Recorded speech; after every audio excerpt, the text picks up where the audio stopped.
Food preservation is in principle describing the destruction of the microorganisms in food. This in practice can only really be done by heat, from which there are three main categories of method: pasteurization, sterilization, and cooking. Pasteurization. Milk is probably one of the most obvious of the food products that is pasteurized. To do this, they heat the milk up to a temperature of 72 degrees Celsius and hold it there for 15 seconds before cooling it rapidly back to below 8 degrees Celsius. Pasteurization works for products such as milk because it destroys the relevant organisms whilst having a minimal effect upon the appearance, taste, smell and nutrition of the product.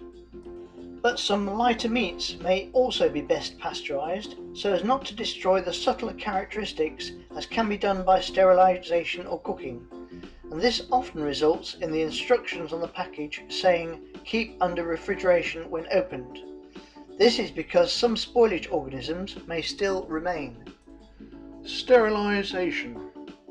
The aim of sterilization is to kill all bacteria present.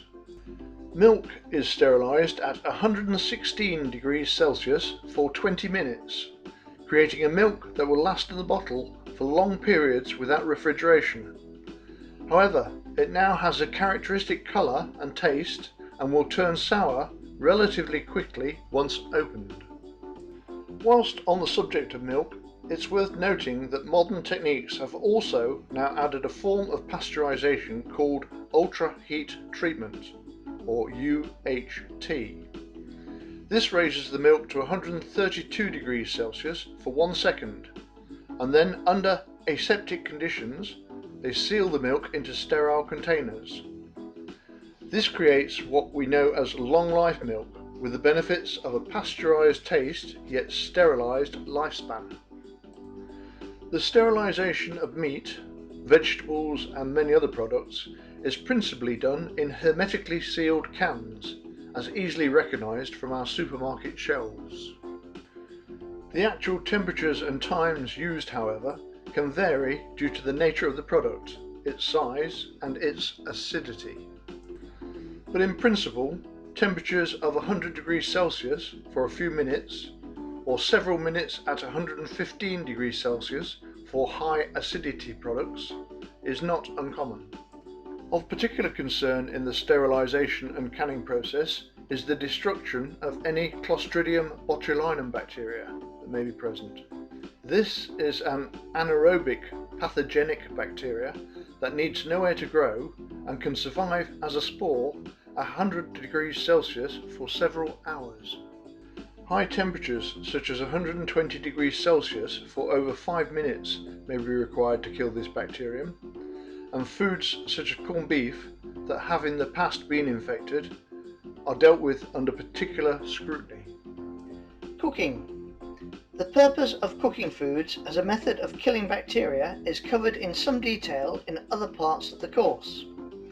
But as an overall principle, foods that need cooking must achieve as a minimum the 63 degrees Celsius temperature throughout to render all common bacteria harmless. Although the principle of preservation is the destruction of microorganisms, in reality, history has also provided many preservation methods which in effect stem the growth of bacteria in various ways and so keep the production of dangerous toxins at bay. Some examples of these are as follows. Food preservation by drying. Drying is one of the most ancient food preservation techniques which reduces the water activity sufficiently to prevent bacterial growth. Refrigeration and freezing. These subjects are dealt with in some detail later in the course. Vacuum packing. Vacuum packing stores food in a vacuum environment such as an airtight bottle or bag. The vacuum environment effectively strips the bacteria of oxygen, which most bacteria need to grow. Salting. Salting, or curing as it's sometimes known, draws moisture from the meat through the process of osmosis. Meat can be cured with salt or sugar, or even a combination of the two. Nitrates and nitrides are also often used to cure meat in the same way, which can contribute to the characteristic pink colour whilst inhibiting the growth of bacteria like Clostridium botulinum. Sugar. Sugar is often used to preserve fruits, either in a syrup or on the point of crystallization in the form of jams and preserves. This, in effect, is removing the moisture as described for salt preservation. Artificial food additives. Preservatives may be added to food to inhibit the growth of bacteria or fungi.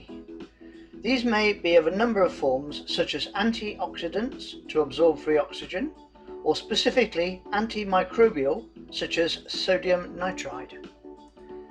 Pickling. Pickling is a method of preservation in an edible antimicrobial liquid. Such a liquid may include brine, vinegar, alcohol, vegetable oil, or even olive oil. Irradiation. Irradiated food is exposed to ionized radiation like X-rays or gamma rays. It in effect kills bacteria, molds and pests, and thus reduces the ripening and spoiling of fruits. However, it is not effective against viruses, nor does it eliminate toxins already present on the food.